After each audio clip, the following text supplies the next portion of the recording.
Welcome back. In a moment, we'll be talking top Google trends for 2016. But first, here are some other stories to keep an eye on.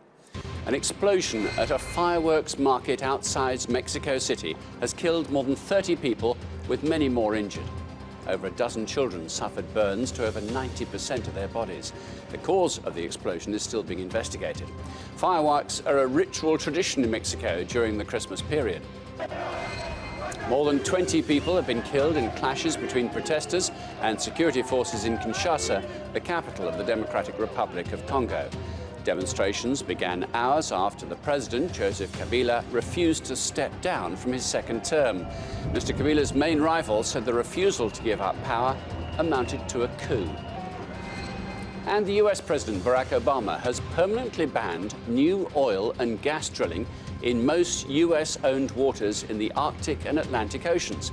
Mr. Obama used a 1953 law that allows presidents to block the sale of new offshore drilling and mining rights, making it difficult for his successors to reverse the decision. President-elect Donald Trump has vowed to unleash the country's untapped energy reserves and to exploit fossil fuels. Now, what do Simone Biles, the Zika virus, and Pokemon have in common? Now, before you reach for the internet to look for the answer, let me tell you. They all feature in the global list of Google top searches. The Internet search engine has released its list of most popular searches during 2016, ranking everything from top searches overall to the most searched people and global news stories. Now, Twitter and Facebook have also released their top trends list. So let's have a look at the top three in reverse order. Social media giant Twitter revealed that the top trending topics of the year belong to the augmented reality game Pokemon Go. That was in third place. In second, it was, of course, the election in the United States during 2016. But taking top trumps was the biggest sports show on Earth, Rio 2016. Similarly, Facebook biggest trends were once again in third place Pokemon Go. For Facebook, in second place, it was Brazilian politics. And the biggest discussion point featured the US election. To the search engine itself, and these are results from America, in Google terms, the third most searched term was the devastating Hurricane Matthew. In second place, the late singer, Prince. And the most Googled term of 2016 in America was the American lottery game Powerball. Well, to discuss that and much more, I'm joined by Hussein Kanji, who specializes in online trends, not least because he's one of the most influential investors in Europe. Good to see you. You too. So these lists, quite predictable, I suppose, but it's interesting that Pokemon Go, which was huge when it was huge, and now, in December, we barely talk about it. We barely talk about it, and I think it's completely faded. And there's still people, I think, chasing around, but not as many as there were in the summer. You know, these are fads, and I think they're fads that are enabled by the fact that we have 1 billion people connected to the online world right now on their phones. So these fads get very big, very fast. You and I probably remember this, the audience might not. You know, there used to be a similar fad back in the 90s called Tamagotchi, which is a virtual pet that you had to keep feeding and pooping and You're going to look after it, otherwise it died. Exactly. But you know, and that was a fad that probably lasted about a year, maybe a year and a half, and then faded away. And these trends are much more. They spike much faster, and they fade away much faster. I was going to say the acceleration to become globally interesting is much quicker now. Much quicker, and it feeds upon itself, right? Because people read about it and they share it with their friends, and these communities are so much more connected than they ever were. The world has become a lot smaller, and so these trends just go global very, very quickly. But interesting how quickly, as you've observed, it then falls away. Yeah. So even the might of Pokemon, maybe they weren't ready for that level of success. They didn't have the next thing to pile in. Or do you think inevitably there isn't a next thing? No, I think the Pokemon folks definitely had some scaling challenges. I mean, there were definitely things that they couldn't do. And kind of in retrospect, one of the big mistakes that they made was the community was editing a lot of the Pokemon stuff for the game, and they pulled that feature and prevented the community from doing that because they wanted to control the game. Yeah, and it took a lot of the virality out of it because the early adopters who really cared, the very passionate users, you almost have to feed them so they kind of keep the machine going for you. When you alienate them, which is what Pokemon did, you know, the fad goes away much quicker. It was a year of great sports, of course, and no doubt quite understandable at Rio. And all the excellent performances there is bound to attract global interest and therefore global searching. Well, I mean, the Olympics is one of the highlight of every 4 years, right? So every time it comes around, it's got a guaranteed audience almost ready to go, and so it's not surprising that that showed up on the top 3 lists. And irrespective of which country you know you're living, it's interesting, isn't it, to see where you're going, I suppose, and how your country has done. Interesting too that what you would imagine would be really interesting in the United States, which is the election they had there, and the extraordinary and sort of unexpected success of Donald Trump. That's become a global thing, though. If you look at the country-by-country lists, it's often in there in the top 10. Yeah, well, I think America touches so much of the rest of the world in terms of its influence and impact. Just look at its media influence, that I think the world responds to whatever America is doing. You know, the other thing is that was very different this year than other years is the communities themselves have become somewhat siloed, and Trump was good evidence of that.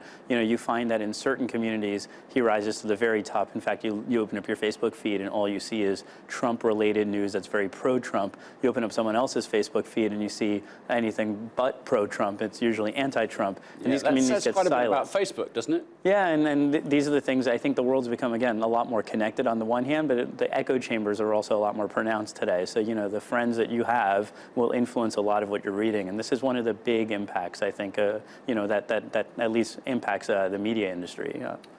And will that be interesting lesson learned going forward, that in reaching a mass audience, you can reach a mass audience, but it tends to be a mass audience that agrees with you. Yeah. Certainly in social media terms. Yeah. So I think these are just technology platforms. So I think the way what ends up happening is as you harness them, you end up building the content that works the best. The stuff that works the best is the stuff that shares. The stuff that you're going to share are not going to be shared with strangers. They're going to be shared with your friends. So you then end up having a production of content that almost takes advantage of the fact that these things can go viral, which in many ways inflates the problem because we all then read the things that we like. It's a sort of vicious circle rather than a virtuous circle in that sense, isn't it? And is there a challenge then? Because a newspaper, I mean, in the UK, we used to have the term the broadsheet. Mm-hmm. Broadsheet physically, but also broad because you might read in that one newspaper something you would agree with politically, but also stuff that surprises you and challenges you and maybe you don't naturally agree with.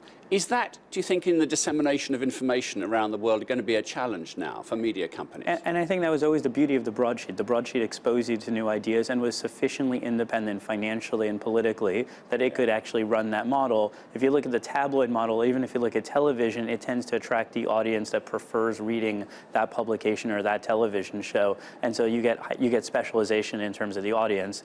Facebook just takes it and Twitter takes it just to the nth degree and becomes hyper-specialized. So I wonder if there's a gap there in the market for some kind of app or some kind of technology. I mean, there are things that surprise me on various sort of reading platforms, aren't there, where you can ask to be challenged, or maybe see a video clip, or see a TED talk that is outside your comfort zone.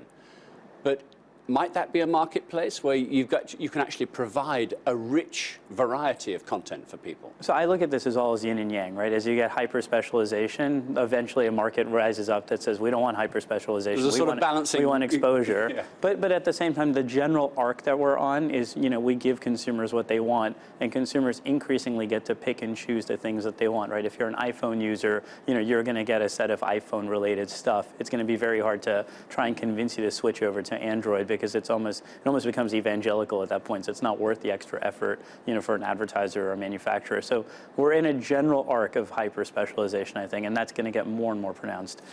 In acknowledging the passing, and it has been an extraordinary year for a number of very well-known artists, particularly in the music profession. I'm thinking David Bowie, perhaps Prince, as we mentioned in our list there. I'm interested in behaviours there. If you know about Prince or you're a follower of his music, when you hear of his passing, why do you go and read some more about it? Or do you think these are mostly clicked on by people who don't know much about him and wonder what all the fuss is about? Well, I think it's a combination of both. I think there are a lot of people who, especially the younger generation, who didn't realize how influential Prince and David Bowie were on the entire genre of kind of pop music, and so they dove in. There was also a bunch of new news that came out after Prince's death. For instance, very few people understood that he was such a big philanthropic giver, and he almost always was an anonymous philanthropic giver. So I saw a ton of of news that got, and he prohibited people and his friends from talking about this, and they all came out after the death and explained what he was actually doing, and that I think increased the so hence the interest, I suppose. Yeah. You do feel you're learning a bit more about a life. To less serious things, I suppose that some of the more frivolous searches, which have been logged by the systems here and by the social media giants. In Kenya, one of the most searched topics is how to stop smelly feet or how to lose weight fast. So it's interesting how we don't turn to a textbook or an elder or a family member. It seems we just turn to our computers to ask almost anything these days. To be quite honest, it's kind of embarrassing to go to an elder and ask how to stop the smelly feet. And Mum and Dad should have taught you that, shouldn't they? and we laugh. I mean, but you see those kinds of ads all the time online, and you wonder why they're there. There is an audience. It's very small, but as a percentage of the overall population, a billion is a large denominator. People do click on that stuff because if you do want that answer, there's nothing better than doing it on the net where you're completely and totally anonymous. And I thought everybody knew how to make mashed potato, but how to make mashed potato is a thing in the UK, apparently. I love these autocomplete things where some of the things are very, very surprising, right? When Google actually releases, what the autocomplete actually looks like. A lot of the stuff that you would take is very elementary, not everyone knows, right? But it's such an easy thing to check, right? Now, time to fess up. What's the most unusual thing you searched for during this last year, would you say? The most unusual thing? Oh, that's hard. I found myself, especially in Brexit, trying to figure out what the impact was of Brexit. Because honestly, I had no idea, and it felt like a soap opera at the time. And that was the Brexit, obviously in the UK, was a big search term. It was also in the UAE, I suppose, as a way people tried to understand, like yourself, extending the implications. Yeah. Anyway, we shall see what 27 brings. Thanks very much for being with us today. We end with our Insight Bite, a little something that we feel you should know. Today, we visit an abandoned fort from World War II, where British professional skater Ben Grove can be seen showing off his skateboarding skills. The building is 12 miles from the British shoreline. The aim of the stunt is to raise awareness of potential for restoration. The Red Sands fort was used as a machine gun turret during World War II, but decommissioned in the late 1950s. Built in 1942 to protect Britain during the war, it's most recently been used for pirate broadcasting.